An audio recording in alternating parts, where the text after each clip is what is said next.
কোচবিহার জেলার নাটাবাড়ি বিধানসভা কেন্দ্রের পানিশালা অঞ্চলের 170 ও 171 নম্বর বুথ এলাকায় আবাস যোজনার টাকা নিয়ে বিক্ষোভে সামিল স্থানীয় বাসিন্দারা।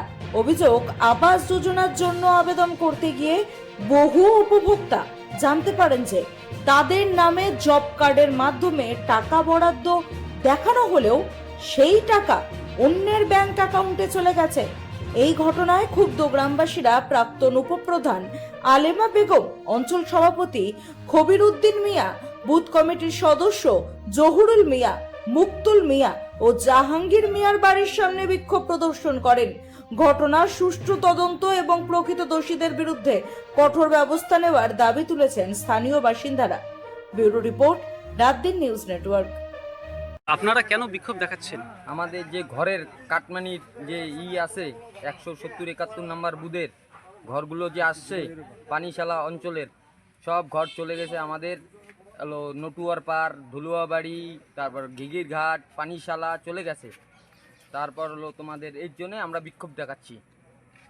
আর আমাদের যে এই জায়গার যে আশরাত পঞ্চায়েত সহ সভাপতি ছিল, আর খৈরা মিয়া, আর হলো তোমার জাহাঙ্গীর, মুক্তুল, তারপরে জৌরুল, এরা সবাই মিলে ঘর, রাজু, মিটুন, এরা সবাই মিলে ঘরগুলো অন্য জায়গায় পাঠিয়ে দিয়েছে, টাকা নিয়ে অন্য পঞ্চায়েতের কাছে।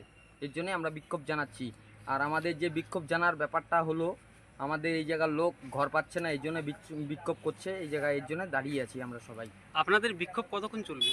চলবে 2-3 ঘন্টা চলবে। আর যতদিন পাবো না এদের ধরলেই একটা বিক্ষোভের মিছিল হবে, তাছাড়া হবে না। এরা তো বাড়িতে নেই কেউ, এর জন্যই পুলিশ প্রশাসনকে তো জানাইনি। এর জন্য আমরা বিক্ষোভ এদের কাছে ডিসিশন নিয়ে তারপরে জানাবো।